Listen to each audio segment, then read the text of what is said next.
Hello, thank you for showing interest in our assistant professor position in our area of linguistics. I am Dr. Alcantar, the director of the Spanish program, and I have here one of our full-time faculty, Dr. Alexia Lizarraga. Hi, nice to meet Hi, thank you so much. I am Brianna Christine Beltran. Nice to meet you. And thank you for allowing me to interview for this position. Thank you. It is so nice you. to have you here. Well, let's get started. We would like to start off by getting to know more about you. And in doing so, could you please tell us about your teaching philosophy? Absolutely. I have enjoyed teaching ever since I was a little girl. I taught my mom how English and how to become a US citizen. So my philosophy is wrapped up in three words: practice promotes progress. I believe that the students are not to aim for perfection, but rather for progress.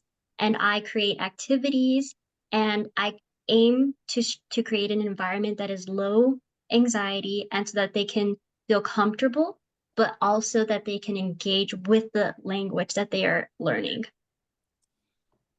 That is wonderful. Thank you for that clever response.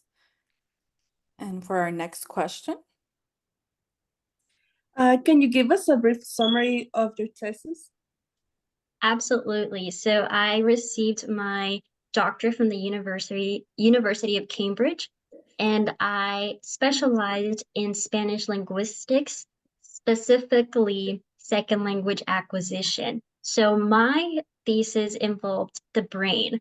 I love anything that has to do with the brain. So I worked alongside with doctors and I was able to look at the images and see how learning a second language and even a third language affects our brain. So that is my primary research. And my second focus was also the importance for language heritage, for students who are language heritage speakers, so that they could learn how to navigate the learning of their heritage language, which can often be very confusing, especially with languages in contact. Thank you so much for your response. Mhm.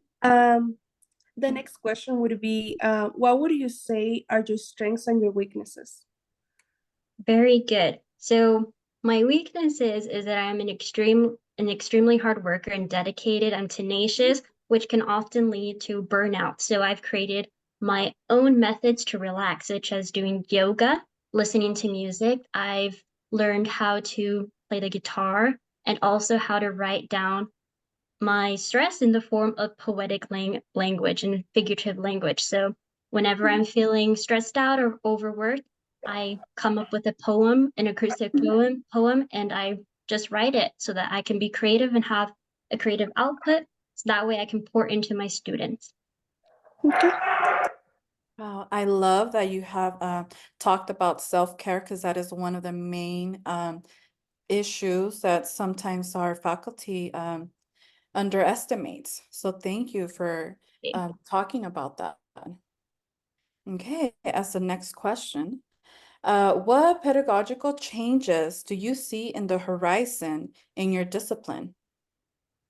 Absolutely. The brain and second language acquisition is just, it's constantly growing. As I said, you can work with medical doctors, you can work with MRI scans and everything, but most importantly, technology that is accessible. So such as Zoom, we can also speak with students who are also a part of other universities and performing investigations and get their research and collect their data.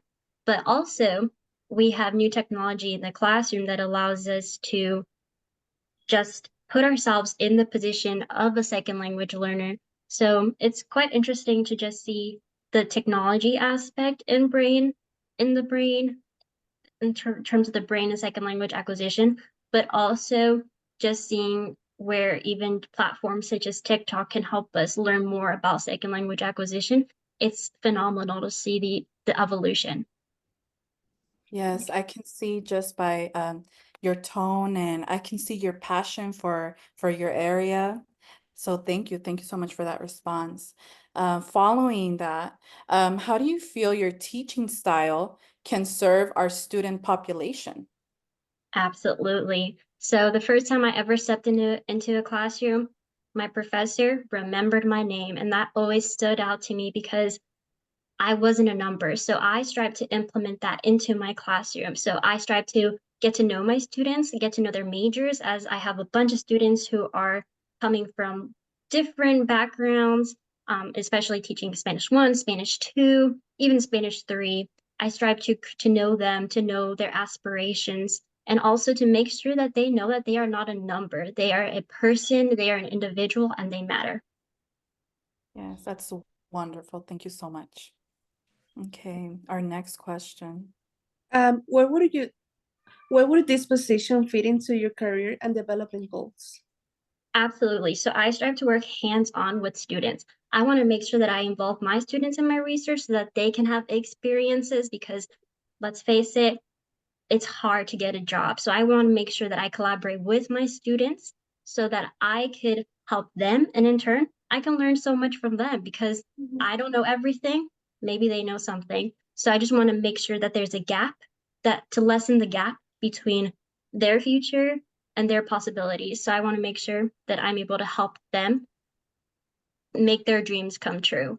That is why I want to strive to be a professor so that I can teach how to perform research and most importantly, how to follow through and stay committed to your passion.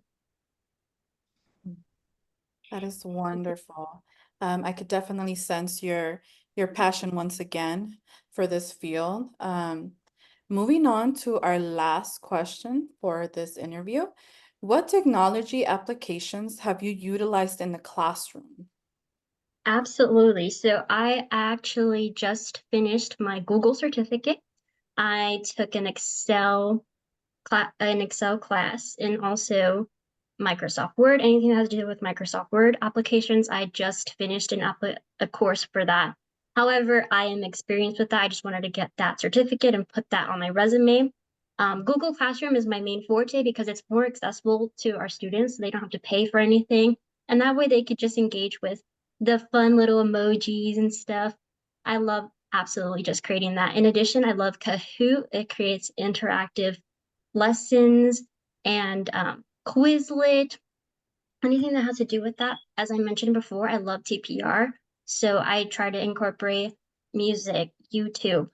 I want them to just, if they want to create a novela, have them create a novela. If they want to just interview like a doctor who's bilingual, then I have them interview a doctor who's bilingual and I have them upload the video on YouTube. Anything that's accessible to my students, I want to make sure that they are able to use those resources first so that they can have the amplitude to just share their knowledge with the world. Wonderful. Wonderful. Good job. You did such a wonderful job. Thank you for taking the time to come interview with us. We will let you know when we have finalized our decision. But in the meanwhile, if you do have any questions, please feel free to reach out either by email or call us. But I just want to say you're doing wonderful and we look forward to seeing you in the future. Thank you so much. I enjoyed answering your questions. I absolutely appreciate your time. Thank you. Thank you. Thank you. Have a good day. Thank you, you too.